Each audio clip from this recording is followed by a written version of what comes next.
মফিজ আলী, বাবা এবার কুরবানি দিতা চাইরা কিন্তু হবে না শোনে বা পয়সার দুর্গিতা কমে গেল নি? না রে বাবা, আমি এবার সিদ্ধান্ত দিছি কি বুঝছো না নি, ফুয়ার আর বউ মুখে দিছে আনিছি বুঝছো না নি, এবার আমি কুরবানি দিতাম না। মুন্ডে ভাই, হারাম টাকায় কুরবানি হয় না, আর হারাম টাকা দিয়া সদকা দিলেও কবুল হয় না। হারাম টাকা দিয়ে কোনো বালা কাম করলে কুরফি হয়ে যায় কুরফি।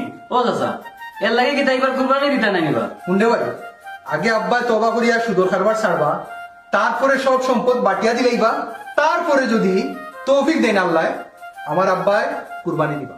ওই ওই, আমি ওকে বলেছি কি আমার পয়ের দাম হয়েছে ওখানে বুঝছো না নি, আমি হারাম টাকা দিয়ে আর কুরবানি দিতাম না বুঝছো না নি, ওটা ছাড়িয়ে দিব, ছাড়িয়া তার বাদে যদি তফিক একটু নাই তে একটা কুরবানি দিতাম পারি। হয় তে আর কিতা বলবো রে বাবা, আপনার মনে হয় নসিব নাই। আটোবা আমরা পাইলাম না। চামড়া পাইতে গিয়ে আমরা পাইলে ওকে কুরবানি দিতাম না, আমি ওটা টাকা দিয়া একটা কাম করো রে পুত বুঝছো না নি, বাপে বুঝছো না নি, শুদ্ধ লেখা তো বাইসা তুমি ওটা মানুষ দিলাও হলো বুঝছো না নি, ফিরত দিয়ে বাপরে ঠান্ডা করো আরো বাপর দিতে না আমার আছে, আমি ঘর নিয়ে থাকবো, আমি আর শুদ্ধ নাই রে তো করলাম তো করলাম, আমি বাড়ি যাইতাম ভাই মানুষের একটু হইয়াই আমি শুদ্ধ বাড়ি দিচ্ছি। বাবা রে, তোর বাপে যে অত তাড়াতাড়ি আমার কথা শুনবা, এখানে আমার বিশ্বাস শুন না। মাই গো, প্রত্যেক মানুষের ওয়াকল আছে, ওখানটা খালি খুলিয়া দেওয়া লাগে।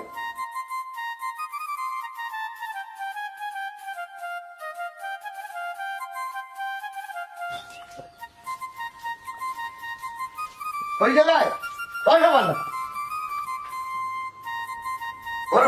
ইও মামুজি, গরুটা মনে করে ৮০,০০০ খারাপ হচ্ছে না নাকি? ঠিকও কইছো মামুজি। ই করোনার এই বাজার করলো আজকে 1,00,000 টাকা লাগলো। হ্যাঁ ১,০০,০০০ লাগে নসিব পাল্লা তার লাগে ভাইলিস এক কাম করিস বিয়া দিয়ে মালিকর বাকি টাকা দিয়া কইবা গরুটা আমি ২ দিন আগে দিন বুঝছো নি